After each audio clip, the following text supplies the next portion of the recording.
Di video sebelumnya, kita sudah tahu kalau Jin berangkat menuju ke Samil, desa para Nameless, kelompok assassin terkuat yang ada di dunia. Tujuan Jin ada di sana untuk mendapatkan Manticore Wine dari kakaknya Yona Runkandel. Sebuah ramuan yang bisa membuat seseorang kebal terhadap racun apapun.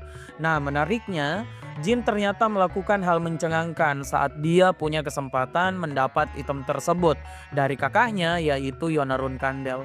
Bagi kamu yang penasaran, subscribe dulu channel ini dan kita bakal masuk di cerita kontraktor Dewa Bayangan part 9.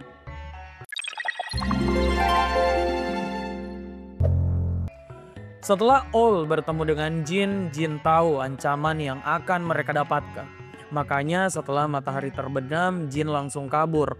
Dia sudah memberitahu Ferradin dan Dante kalau mulai malam ini mereka akan diincar oleh assassin sungguhan.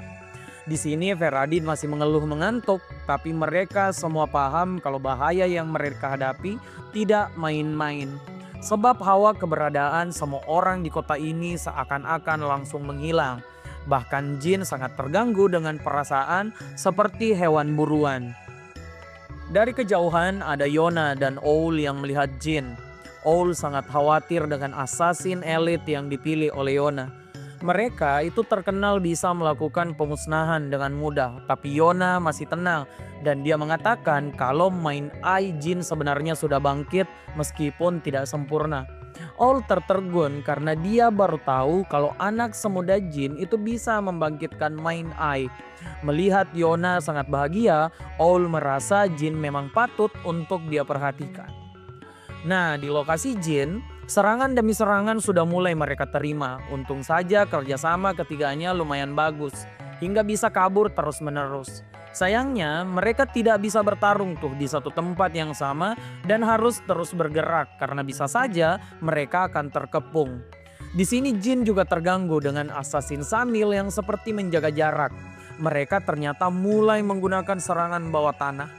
Melihat mereka akan dikepung dalam waktu dekat, karena sudah mulai diserang dari segala arah, Jin memerintahkan Ferradin untuk mengeluarkan kekuatan sihir terkuatnya. Ferradin tentu tersenyum karena dia sudah bisa unjuk gigi. Kata pria ini dia butuh 10 menit untuk menggunakan spell terkuatnya, Dark Sky Flame Jet Demon Emperor. Jin yang melihat Ferradin mulai merapal mantra di depannya sangat terkejut. Teknik ini merupakan teknik legendaris dari kepala keluarga Sipvel yang katanya hanya pernah digunakan sekali seumur hidup. Tertegun karena heran, Jin baru sadar kalau Ferradin butuh bantuan dan juga harus dilindungi saat merapal mantra. Di sini Jin bukan cuma kagum pada Ferradin, tapi Dante juga menggunakan skill yang tidak pernah Jin lihat sebelumnya. Skill ini merupakan kombinasi pertahanan dan penyerangan yang apik. Hal ini memperlihatkan kalau dua orang ini memang jenius dari keluarga mereka masing-masing. Sayangnya setelah beberapa lama bertarung, hal tak terduga terjadi. Ferradin Kopla gagal menyelesaikan sihirnya. Katanya dia salah mantra. Bukan cuma itu, Ferradin sampai mengalami mana overdrive. Untung saja Dante masih punya kekuatan untuk membopong Ferradin kabur dari sana. Setelah beberapa saat, 3 orang ini sampai di wilayah aman, yaitu Heart of Samil. Lokasi ini merupakan tempat tinggal dari petinggi di Samil yang melarang orang-orang bertarung di sekitarnya jika tidak ada perang. Nah, menyaksikan Ferradin, Dante, dan Jin ada di tempat aman yang harusnya tidak diketahui oleh orang luar, Yona tahu kalau Owl sudah terlibat dalam memberitahu Jin tempat tersebut. Owl sempat menyangkal dan mengatakan itu hanya sebuah kebetulan.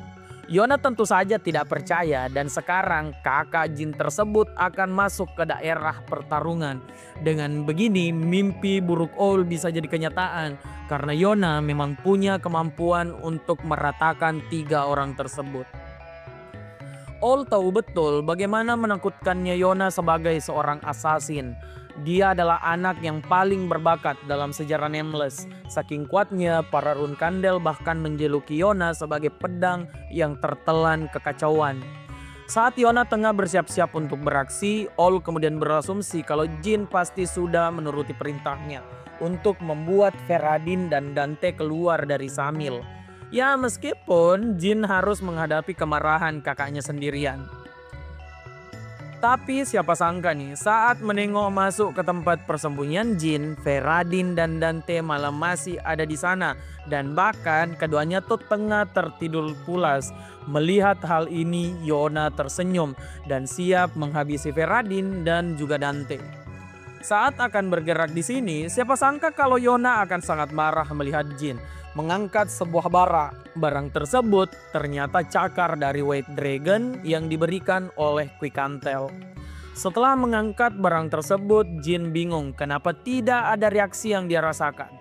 Jin hanya tahu kalau di ruangan tersebut ternyata Yona dan juga All sudah ada di sana. Jin tercengang karena dia tidak bisa merasakan apapun. Di sini Jin berbaik hati pada All dan dengan menyapanya seperti mereka baru pertama bertemu. Hal ini dilakukan oleh Jin supaya All tidak dimarahi oleh Yona lebih lanjut. Kemudian All juga melakukan peran yang sama, memperlakukan Jin seperti mereka baru pertama kali bertemu. All kemudian menanyakan dari mana Jin mendapat cakar tersebut. Jin mengatakan kalau dia mendapatnya dari sang White Dragon sendiri. Nah, di sini All mengambil cakar tersebut dan bersumpah pada Jin tidak akan mengganggu keluarganya dan bawahan Jin selama 10 tahun, kecuali Jin duluan yang mengancam Nameless. Di sini Jin tersenyum karena 10 tahun itu adalah waktu yang cukup untuk menyelesaikan perlombaan menjadi patriark melawan Joshua. Setelah mendapatkan cakar White Dragon, akhirnya All pergi dari sana dan meninggalkan Jin bersama Yona yang baru pertama kali bertemu. Di sini, Yona yang cuma tahu menjadi assassin pertama kali mencoba menyapa seseorang. Di tempat lain di Samil, ternyata ada satu pasukan lain yang sedang ada di sana. Dari pembicaraan mereka, dia adalah anak buah Joshua yang mengintai kemana Jin pergi. Sekarang mereka tahu hubungan Jin dengan Sipvel dan juga Hairan yang sebenarnya terlarang untuk keluarga mereka. Nah, harusnya pasukan ini bisa bertindak sekarang. Tapi mereka menahan diri karena Joshua itu tidak ingin Jin mati. Di luar tempat itu ternyata ada All yang di sana berdiri sendirian. Di tempat Jin, pembicaraannya dengan Yona juga dimulai. Yona mengaku kalau dia mengirim assassin pada Jin karena dia hanya ingin bermain. Di lain pihak, Jin malah menyangka kalau Yona ingin mengakhirinya dengan serius. Yona merasa Jin menyimpulkan hal yang salah karena Yona betulan cuma ingin bermain. Makanya cewek ini malah menangis keras. Di sini Jin kebingungan. Kenapa bisa Yona menangis padahal harusnya para Nameless sudah mendapatkan pelatihan untuk menghilangkan emosi mereka. Di sini Yona mengaku kalau dia tidak pernah mendapatkan pelatihan tersebut. Jin kemudian menanyakan bagaimana kakaknya tersebut itu bisa berada di pihak Nameless di usia yang sangat muda. Dalam cerita Yona, semua berawal saat dia berumur 8 tahun. Yona mengakhiri salah satu sepupunya di Storm Castle. Setelah itu dia dipisahkan dengan penjaga dan juga pengasuhnya. Hal ini sempat dianggap Yona sebagai sebuah hukuman. Beberapa lama setelahnya, Chiron sebagai kepala keluarga Runkandel menitipkan Yona pada Nameless karena Chiron tidak ingin semua anaknya yang lebih lemah berakhir di tangan Yona. Hal ini membuat Jin sedikit geram melihat orang terkuat di benua yaitu ayahnya sendiri malah tidak tahu mengatasi kemampuan anaknya sebagai assassin. Melihat Jin geram, Yona malah tersenyum dan mengatakan kalau dia masih merasa senang. Dirinya memang jauh dari keluarga tapi dia senang bisa berbicara santai dengan Jin. Jin yang merasa kasihan pada Yona karena tahu kalau takdir kakaknya akan menjadi assassin keluarga menanyakan apakah Yona merasa adil dengan kehidupannya. Nah, di sini Yona malah tersenyum dan mengatakan bakatnya menjadi assassin sudah ada padanya sejak lahir. Di sini Jin merasa bingung dan merasakan Yona seperti seorang kontraktor dewa. Yona kembali tersenyum dan mengatakan semua orang punya rahasia termasuk kekuatannya yang selalu berteriak untuk mengakhiri Jin. Tapi Yona masih bisa menahan kekuatan tersebut untuk tidak lepas kendali.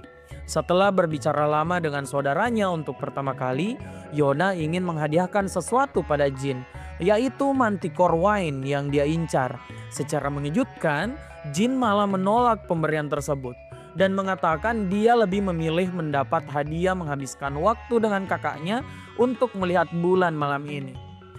Untuk pertama kali Yona merasa ada orang yang melihatnya seperti manusia biasa, bukan assassin yang bisa digunakan sebagai sebuah alat. Setelah mengajak Yona keluar, Jin diajak untuk menaiki sebuah bukit tempat favorit Yona di Samil. Tanpa diduga, tempat ini ternyata ditumbuhi mawar hijau, tanaman yang sangat disukai oleh Yona. Tanaman ini tidak mudah mati meski diinjak, dan jika mati, dia akan tumbuh dengan cepat. Di sini Jin juga sadar kalau di kehidupan sebelumnya Yona tuh sudah memperhatikannya.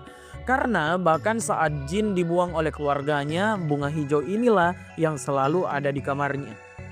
Di sini Jin kemudian makin tersentuh dengan Yona karena ternyata Yona sudah menyukai Jin bahkan saat dia masih lemah. Makanya Jin tidak ingin Manticore Wine, tapi dia hanya ingin Yona menceritakan kisahnya di Samil.